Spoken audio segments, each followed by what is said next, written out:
lintas ya Tuhan, di dalam pemberitaan firman Tuhan pada hari ini. Hamba-Mu yang penuh dengan keterbatasan dan kelemahan, Hamba mau taruh diri hamba-Mu, kemampuan hamba-Mu hanya di bawah kaki salib Tuhan. Dan hamba rindu firman Tuhan boleh menjadi berkat untuk hamba secara pribadi dan boleh menjadi berkat untuk jemaat Tuhan yang hadir pada pagi hari ini. Kami juga berdoa untuk keluarga kami, orang-orang yang kami kasihi, dimanapun mereka berada pada saat ini. Kami rindu Tuhan, Engkau juga memberikan hati kepada mereka untuk saat ini, hari ini, mereka boleh mengambil bagian untuk beribadah, mengingat bahwa Tuhan yang dia percaya, Tuhan yang dipercaya oleh keluarga kami adalah Tuhan yang naik ke surga. Terima kasih Bapa di surga, segala kekuatan iblis yang ada di sekitar kami, yang ada di dalam hati kami, yang terus mengintimidasi kami untuk mengatakan bahwa kami tidak layak, kami tolak kuasanya hanya di dalam nama Tuhan Yesus Kristus. Bahkan roh yang membuat kami bosan, membuat kami ngantuk, menutup mata rohani kami, hati rohani kami berdoa dalam nama Tuhan Yesus Kristus keluar dari hati kami, dan kami mengundang roh Allah untuk memberkati kami, membuka mata rohani kami untuk membuat kami paham firman Tuhan pada pagi hari ini. Terima kasih Bapa di surga, terpujilah Engkau ya Tuhan. Di dalam nama Tuhan Yesus Kristus Allah yang hidup, kami menyerahkan waktu yang berharga ini ke dalam tangan Bapa di surga. Dalam nama Tuhan Yesus kami berdoa. Amin. Shalom. Selamat pagi Bapak Saudara yang dikasihi Tuhan. Mari kita bersama membuka firman Tuhan yang terambil dari Kisah Para Rasul yang pertama, Kisah Rasul 1, Kisah Para Rasul 1 ayat 1 sampai dengan ayat yang ke-11. Kisah Rasul 1 ayat 1 sampai dengan ayat yang ke-11. Demikian bunyi firman Tuhan. Roh Kudus dijanjikan.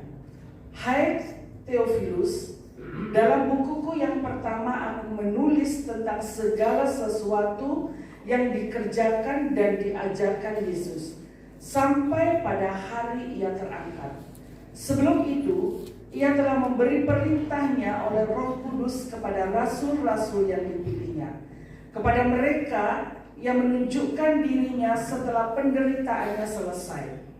Dan dengan banyak tanda, ia membuktikan bahwa ia hidup.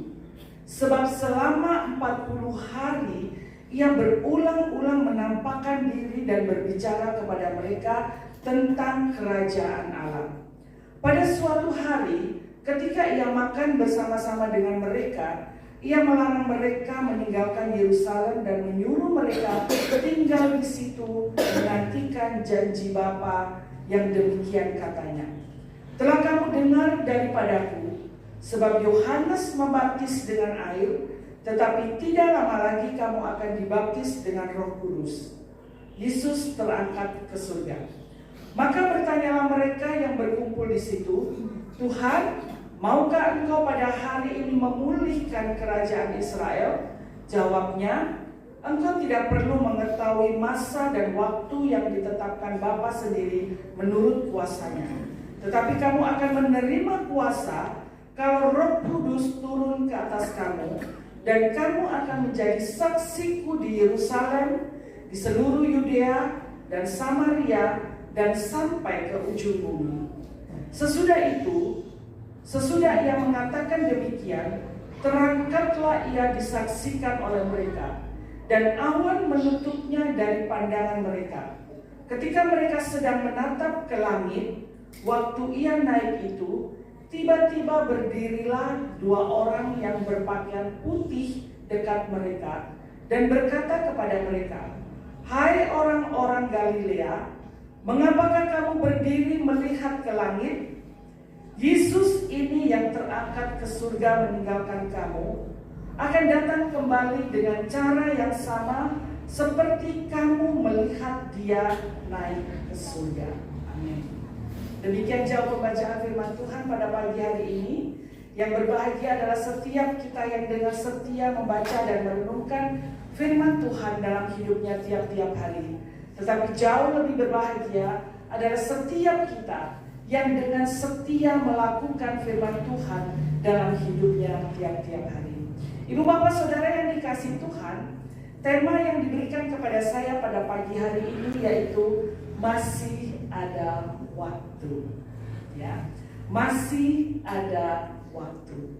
Bapak ibu saudara yang dikasihi Tuhan, antara kebangkitan Tuhan Yesus dari antara orang mati dan kenaikan Tuhan Yesus ke surga, pada waktu itu ada waktu selama berapa? 40 hari. Kenapa pada waktu itu setelah Tuhan Yesus bangkit dari antara orang mati kok tidak langsung naik ya? Kenapa harus ada jeda waktu 40 hari? Nah Bapak Ibu, tujuannya, mari kita lihat pada ayat yang ketiga. Karena ia ingin menunjukkan dirinya bahwa dia benar-benar hidup. Kepada mereka ia menunjukkan dirinya setelah penderitaannya selesai. Dan dengan banyak tanda ia membuktikan bahwa ia hidup. Ya, selama 40 hari ia berulang-ulang menampakkan diri dan berbicara kepada mereka tentang kerajaan Allah. Nah, Bapak Ibu Saudara yang dikasihi Tuhan, tujuan Tuhan Yesus bangkit dari antara orang mati dan tidak naik ke surga, tidak langsung naik ke surga 40 hari itu karena Tuhan membuktikan bahwa ia betul-betul bangkit dari antara orang mati. Dan 40 hari itu kesempatan Tuhan Yesus menunjukkan bahwa dia betul-betul hidup. Bahkan selama 40 hari dikatakan dengan jelas Tuhan Yesus terus menampakkan diri berulang-ulang dan berbicara kepada mereka tentang kerajaan Allah. Bapak Ibu Saudara yang dikasihi Tuhan, ada hal yang menarik juga. Selama 40 hari ini ada keperbedaan yang sangat menyolok. Ada perbedaan besar dalam hidup Tuhan Yesus. Apa perbedaannya? Sebelum Tuhan Yesus mati, ada begitu banyak hal yang menentang Tuhan Yesus. Ya, ada begitu banyak hal yang mencobai Tuhan Yesus. Termasuk iblis datang mencobai. Rubah batu jadi roti. Ya. Turun dari bukit itu kamu akan menjadi penguasa. Ya. Iblis datang untuk mencobai. Tetapi setelah kebangkitan dari antara orang mati ini, tidak ada pencobaan yang dialami oleh Tuhan Yesus. Dan bahkan selama 40 hari ini tidak ada serangan dari tokoh-tokoh Yahudi ataupun pemerintahan Romawi. Bapak Ibu Saudara yang dikasihi Tuhan, kebangkitan Tuhan Yesus menunjukkan bahwa dia menang atas segala sesuatu yang mencobai dia. Sehingga ketika dia hidup itu, pencobaan itu sudah lepas dari hidupnya.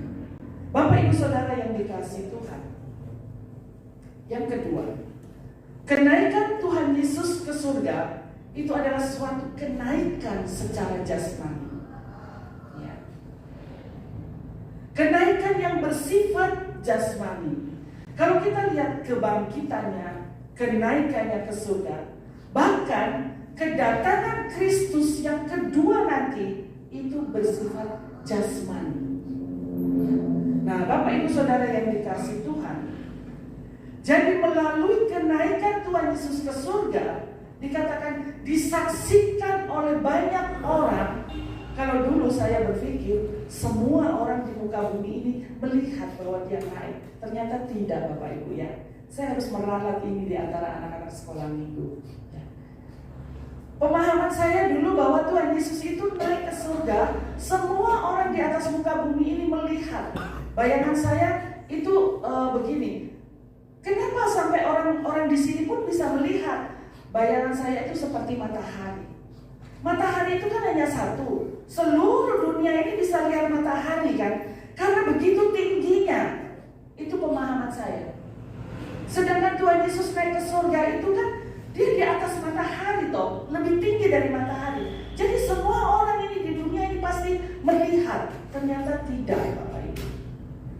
Kenaikan Tuhan Yesus itu di Yudea, dan hanya orang-orang yang ada di Yudea yang menyaksikan kenaikan Tuhan Yesus ke surga. Nah, Bapak Ibu Saudara yang dikasihi Tuhan, kenaikan Tuhan Yesus secara jasmani, kita tahu, kita tidak pernah tahu, ya, kita tidak pernah tahu bahwa Tuhan Yesus itu naik ke surga, betul tidak? Tetapi dengan iman, dengan rohnya, Tuhan Yesus memberikan pemahaman kepada kita bahwa pada saat ini Tuhan Yesus secara jasmani tidak ada bersama-sama dengan kita. Ya. Tetapi kita harus percaya bahwa sekalipun secara jasmani dia tidak bersama-sama dengan kita, tetapi kita harus yakin bahwa pada saat ini dia tetap hidup di surga. Amin. Kita harus percaya bahwa kita mempunyai seorang juru selamat yang hidup selama-lamanya. Roh Kudus itu yang membuat kita percaya. Amin. Kita bersyukur kita dipilih untuk menjadi orang yang percaya bahwa Yesus, Tuhan kita, Tuhan Yesus adalah juru selamat kita yang hidup. Dia berada di surga, hidup sampai hari ini. Nah, Bapak Ibu Saudara yang dikasihi Tuhan, apa yang menjadi tujuan Tuhan Yesus naik ke surga? Apa sih fungsinya Tuhan Yesus naik ke surga? Nah, Bapak Ibu Saudara yang dikasihi Tuhan, ini sudah pernah saya sampaikan, tetapi saya akan ingatkan kembali. Karena topiknya kenaikan Tuhan Yesus di surga itu tidak banyak. Nats yang ditulis di dalam Alkitab ini kalau nggak salah itu hanya ada 2, ya, dalam Kisah Rasul dan Yohanes, begitu. Ya. Nah, Bapak Ibu Saudara yang dikasihi Tuhan, tujuan Tuhan Yesus naik ke surga ada beberapa hal. Yang pertama, untuk menunjukkan bahwa misi Tuhan Yesus menebus dosa manusia di dunia ini sudah selesai. Artinya apa? Tuhan Yesus mengerjakannya sudah sangat sempurna dan selesai. Sehingga ketika dia berada di atas kayu salib, dia katakan sudah selesai. Ya. Pekerjaannya sudah selesai di dalam menebus dosa kita. Sudah tuntas. Tinggal kita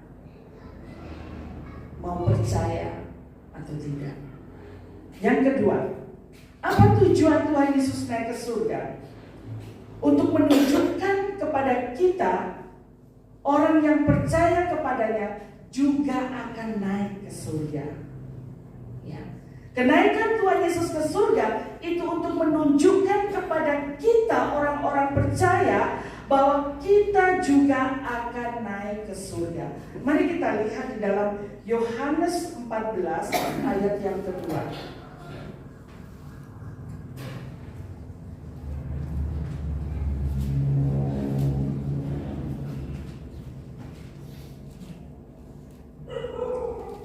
Di rumah Bapakku banyak tempat tinggal. Jika tidak demikian, tentu aku akan mengatakannya kepadamu. Sebab aku pergi ke situ untuk menyediakan tempat bagimu. Ya, tujuan Tuhan Yesus naik ke surga untuk menunjukkan bahwa kita juga nanti yang orang-orang percaya sampai akhir akan bersama-sama dengan Dia di surga. Kemudian yang ketiga, kenapa Tuhan Yesus naik ke surga? Apa yang menjadi tujuannya? Supaya Roh Kudus itu turun. Ya. Bapak Ibu Saudara yang dikasihi Tuhan, setelah Kristus naik ke surga, Dia tidak lagi menyertai kita, tidak lagi menyertai para murid secara jasmani. Ya.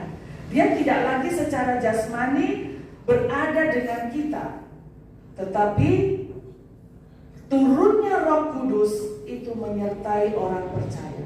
Jadi Tuhan Yesus tetap ada bersama-sama dengan kita, tidak dalam bentuk tubuh atau tidak dalam bentuk jasmani. Tetapi Tuhan Yesus datang menyertai kita itu dalam bentuk roh. Sehingga itu dapat dirasakan secara roh. Orang-orang percaya akan merasakan, rohnya akan merasakan bahwa Tuhan Yesus itu dalam bentuk roh bersama-sama dengan saya. Dan perasaan itu, rasa itu bisa diekspresikan, terekspresi dalam jasmani kita. Nah, Bapak Ibu Saudara yang dikasihi Tuhan, yang keempat, apa yang menjadi tujuan Tuhan Yesus naik ke surga? Dalam Yohanes tadi apa? Dia mempersiapkan tempat bagi kita di surga. Nanti kalau semua sudah siap di surga, baru dia akan turun. Ya. Sekarang dia sedang mempersiapkan tempat bagi kita di surga. Bapak Ibu Saudara yang dikasihi Tuhan, memang masuk surga tidak hanya bergantung, ya, masuk surga tidak hanya bergantung kepada konsep atau pikiran. Yang penting aku percaya Tuhan Yesus dan aku percaya dia juru selamat dan aku akan masuk surga. Tidak sesederhana itu. Ya. Itu iman yang dangkal. Yang penting aku percaya kok aku itu Tuhan Yesus itu hidup, aku percaya. Aku percaya bahwa dia itu juru selamat satu-satunya. Aku percaya. Aku percaya dia pegang kunci surga. Aku percaya. Aku percaya bahwa dia nanti akan turun dari surga untuk datang yang kedua kali. Aku percaya dia hidup. Ternyata tidak sesederhana itu kita bisa masuk surga. Tidak cukup dengan percaya saja, tetapi dengan apa? Dengan kehidupan kita tiap-tiap hari, bergantung juga pada kehidupan kita tiap-tiap hari, berapa besar iman kita terhadap janji-janjinya. Dan yang kedua, bergantung kepada kasih kita kepada Allah. Tidak cukup percaya, tetapi berapa besar kasih saya kepada Allah. Kasih saya yang besar kepada Allah mengalahkan semua kasih yang ada di dunia ini. Dan ketiga, tidak cukup percaya, tapi bergantung juga kepada ketaatan dan tindakan kita membuang dosa. Memang topik pertama itu sudah benar. Kita diselamatkan karena kita percaya kepada Tuhan Yesus. Tetapi kalau kita tidak pernah taat di dalam membuang dosa kita, itu sama dengan kita mempermainkan pengampunan yang Tuhan Yesus berikan kepada kita. Dan kemudian yang keempat, berapa besar kita berbagi kepada saudara-saudara kita, membagikan karya keselamatan ini tanpa kita kehilangan keselamatan. Artinya apa? Sudah seberapa besar kita menginjili orang-orang yang ada di sekitar kita. Dan kemudian seberapa besar kesetiaan kita di dalam mengasihi Tuhan dalam bentuk persembahan. Bukan hanya uang, tetapi persembahkan tubuh kita untuk kemuliaan Tuhan. Berarti kita tidak akan pernah mempersembahkan tubuh kita kepada dosa. Kemudian yang berikutnya, apa yang menjadi tanggung jawab kita? Bukan hanya kita merenungkan surga dan tidak melakukan apa-apa, Bapak Ibu. Pada ayat yang ke-10 dan ke-11, ketika mereka sedang menatap ke langit waktu ia naik itu, tiba-tiba berdirilah dua orang yang berpakaian putih dekat mereka dan berkata kepada mereka, "Hai orang-orang Galilea, mengapakah kamu berdiri melihat ke langit? Yesus ini yang terangkat ke surga meninggalkan kamu dan akan datang kembali dengan cara yang sama seperti kamu melihat dia naik ke surga."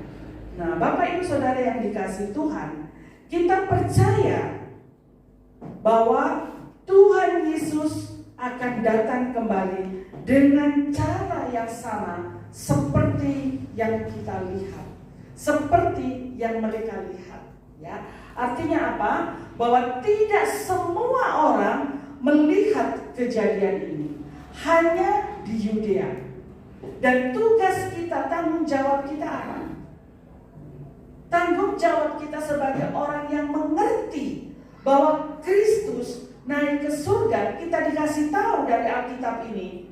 Tanggung jawab kita apa? Kita memberitahu kepada orang yang nggak tahu. Itu tanggung jawabnya.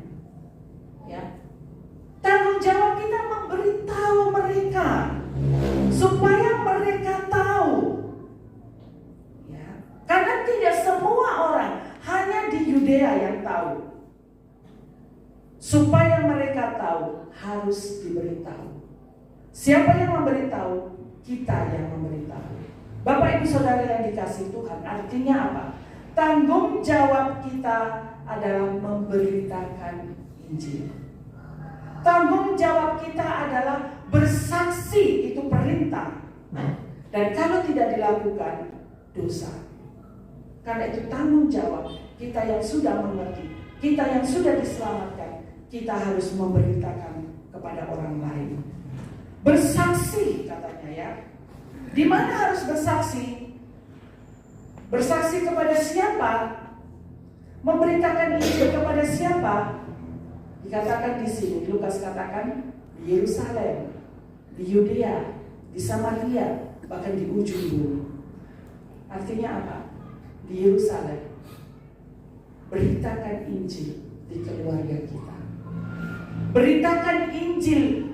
Injil yang bagaimana yang harus diberitakan? Paling tidak apa yang saya sampaikan pada hari ini, bahwa Kristus itu bangkit, Dia itu naik ke surga, Dia itu hidup, dan Dia menyediakan tempat untuk orang percaya. Itu yang harus kita sampaikan. Kepada siapa? Kepada orang-orang dekat kita. Ya. Orang-orang dekat kita, orang-orang yang ada di rumah kita. Terserah dia mau percaya atau tidak, kita beritahu dia. Ya, saya punya strategi begini. Ya, saya ulangi lagi kesaksian saya di sini. Waktu anak-anak kecil, saya tidak mampu untuk membersihkan rumah ya. Pada waktu kami pindah ke sini, waktu masih survei, ya, waktu di Pandaan itu ada pembantu, kan anak masih kecil. Kemudian waktu survei ke sini, mungkin Bapak Ibu ingat ya, saya pakai baju celana seperti yang dipakai Pak Dwi dan rumahnya Pak Dwi, itu saya ingat sekali. Kemudian saya ke kamar mandi. Kamar mandi airnya habis, gak ada, kosong ya. Kemudian Ibu Abraham bilang begini, saya bilang begini, Ibu itu bilang gini, airnya kosong Bu, gak ngalir ya Bu? Iya, di sini air sering mati katanya. Sudah gak apa-apa, dalam hati saya nanti pikir ke depan gitu. Kemudian waktu keluar kamar mandi saya lihat kan naik, saya nggak naik, saya lihat, saya hitung pintu 1, 2, 3. Di bawah ini pintu berapa? Saya membayangkan ini betapa besarnya rumah ini, betapa banyak pintu ini, pasti banyak ruangan-ruangan di atas ini. Pintu yang saya lihat saja segini. Saya pulang ke Pandaan, saya bilang, Dedi, nanti kamu jangan, namanya Dedi yang ngasih bilang, Dedi, nanti kamu jangan ya, kamu tetap ikut kakak aja ya. Nanti kita rumah besar, saya bilang. Iya kak, iya rumah besar. Jangan kamu tinggalkan kakak. Kenapa kak? Besar bagaimana kakak sudah lihat? Lihat, pintunya banyak deh. Pasti itu besar. Kakak pasti nggak mampu itu kerjakan sendiri. Besar pintu-pintunya banyak, rumahnya besar ini. Kemudian Bapak Ibu, karena Dedi harus menikah, dia meninggalkan kami. Waktu dia meninggalkan kami, saya sedih ya. Waduh, bagaimana ini pindah rumah besar, banyak pintu, nggak ada pembantu, mati ini pikir saya kan. Nah, saya nggak mampu mengerjakan sendiri. Ada mbak yang bantu waktu itu, almarhum Bu Tini memberikan saya mbak yang bantu untuk setrika. Ya. Lalu saya punya strategi begini. Ada saya dengar kaset, ada ilustrasi. Ketika seseorang meninggal, orang itu berjumpa dengan orang yang percaya Tuhan Yesus pada waktu penghakiman. Lalu orang yang tidak percaya ini meninggal itu tadi, dia berkata begini sama orang yang percaya Tuhan Yesus, loh, aku dulu gak dikasih tahu sama dia, padahal dia itu loh tetangga saya. Dia nggak ngasih tahu, makanya saya nggak tahu bahwa Yesus itu Tuhan. Nah, jadi orang yang percaya itu dituntut sama orang yang nggak percaya tadi. Kenapa nggak ngasih tahu? Waduh, saya pikir, ya, memberitakan Injil ke orang yang ada di rumah kita. Lalu saya terpikir, dan saya punya strategi begini ke mbaknya itu. Mbak, aku cerita ya. Terserah mbak, mau percaya nggak percaya, pokoknya aku cerita. Jadi besok-besok aku coba tuntut ya mbak, saya bilang gitu. Ya bu, cerita. Lek di imanku yo, di agamaku. Aku gak mau sama Kristen loh mbak, tapi aku cerita. Lek agamaku ini mbak yo, keyakinanku bahwa Tuhan Yesus itu begini-begini. Nah itu saya ceritakan. Wis mbak yo, wis tak ceritani loh. Besok-besok lewat diri podo mati ojo ngomong aku gak tahu cerita loh mbak. Oh gue. Ya. Nah entah dia mau dengar apa enggak, Roh Kudus bisa berbicara kepada dia. Ya kan? Jadi saya tidak bisa dituntut oleh pemerintah, saya tidak mengkristenkan dia, saya menceritakan iman saya menceritakan kepercayaan saya. Urusan dia mau percaya atau tidak, dia sudah pernah mendengar. Dan Roh Kudus yang akan meneruskan di dalam hatinya. Amin Bapak Ibu. Jadi kita tidak paksa dia. Saya cerita tentang Tuhan saya cerita tentang iman saya. Nanti sama juga opo cerita imanmu opo. Ya kan? Tapi kita sudah mau menyampaikan itu. Nah Bapak Ibu Saudara yang dikasih Tuhan, yang harus memberitakan Injil, ini adalah perintah, itu berlaku bukan hanya untuk para murid atau rasul, tetapi berlaku untuk semua orang Kristen, berlaku untuk saya dan Bapak Ibu, untuk semua orang percaya. Nah Bapak Ibu, menjadi saksi itu apa sih? Saya mencatat ada 3 hal. Yang pertama, mengasihi dan menghormati serta menyenangkan hati Tuhan. Itu berarti berhubungan dengan hal praktis sikap hidup kita. Kemudian yang kedua, menjadi saksi, yaitu menyatakan karya penebusan dan menyatakan sifat-sifat Kristus yang adalah kasih, benar, dan adil di dalam hidup saya. Menyatakan bahwa karya Kristus itu menyelamatkan saya, menyelamatkan Bapak Ibu.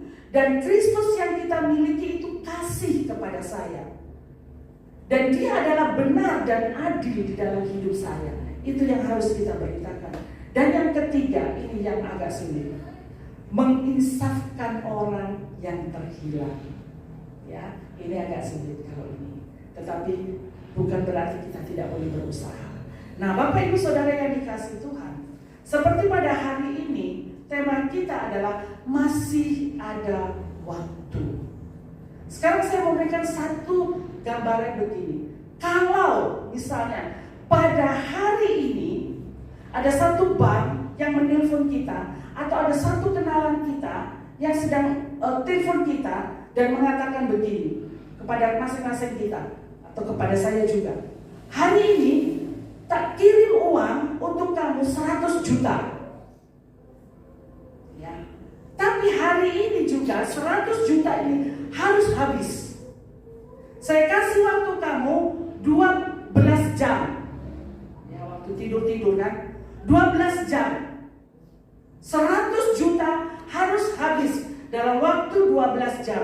Dan kalau sisa itu tidak bisa diambil, hangus. 100 jam dalam waktu 12 jam. 100 juta dalam waktu 12 jam. Kira-kira apa yang Bapak Ibu mau lakukan? Wah, kita dikejar waktu ini. Ya kan? Wah, berpikir cepat. Wah, walaupun belum jatuh tempo di bank ini bayar. Ya. Cicilan bayar, betul enggak? Kerja terpikir keras ini, bukan kerja lagi, pikir.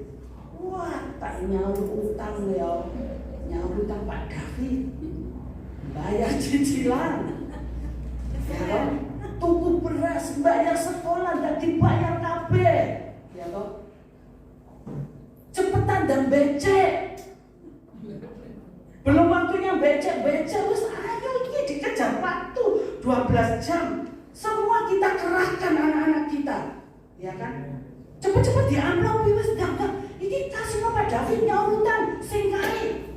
Ayo kita kan, wah yang kecil-kecil hilang mungkin nggak saya suruh kerja. Wes lo ini bayar no, waktu ini cepet ayo pi. Mungkin ibu saya juga, ayo bu, wes jalan cepet ayo bu. Ini kita dikejar waktu 100 juta. Ya kan? Kita sibuk berpikir keras bagaimana ini menghabiskan uang 100 juta dalam waktu 12 jam dan tidak bisa kembali, itu hangus. Wah, kita luar biasa ya, akan bergerak dengan cepat. Nah, Bapak Ibu Saudara yang dikasihi Tuhan, bagaimana sekarang kalau uang itu kita ganti dengan waktu?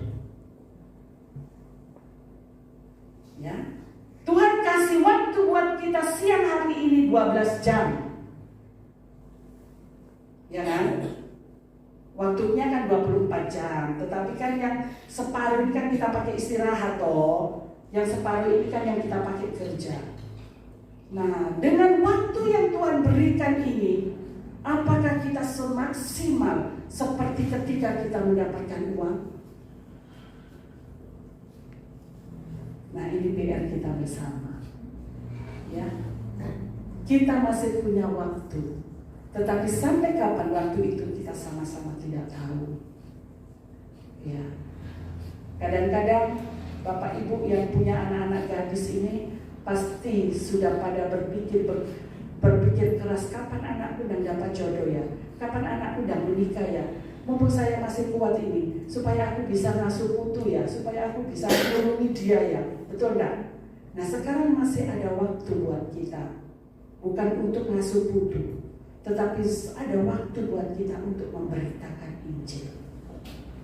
Waktu kita setelah 12 jam tidak akan kembali. Besok sudah berubah waktunya. Usia kita sudah bertambah. Dan tanpa terasa hari demi hari kita lalui, berlalu begitu saja tanpa ada jiwa-jiwa yang kita menangkan untuk kemuliaan Tuhan. Hari-hari berlalu begitu saja tanpa ada pemberitaan firman Tuhan yang kita sampaikan kepada orang-orang di sekitar kita. Tuhan mau kita memberitakan Injil ke Yerusalem, yaitu ke keluarga kita. Kemudian Tuhan mau kita memberitakan Injil kepada orang di sekitar kita. Tuhan mau kita memberitakan Injil kepada orang Samaria, artinya apa? Orang-orang perantauan, orang-orang yang dianggap hina, orang-orang yang tidak terhitung. Dan Tuhan mau kita menjadi pemberita-pemberita Injil kepada seluruh dunia. Ini bukan hanya para hamba Tuhan, kita semua hamba Tuhan. Bukan hanya para pendeta, orang-orang yang sekolah teologi, tetapi semua orang percaya harus memberitakan Injil. Karena firman Tuhan katakan, kalau kita tidak beritakan Injil, kita berdosa. Karena ini perintah. Nah, Bapak Ibu Saudara yang dikasihi Tuhan,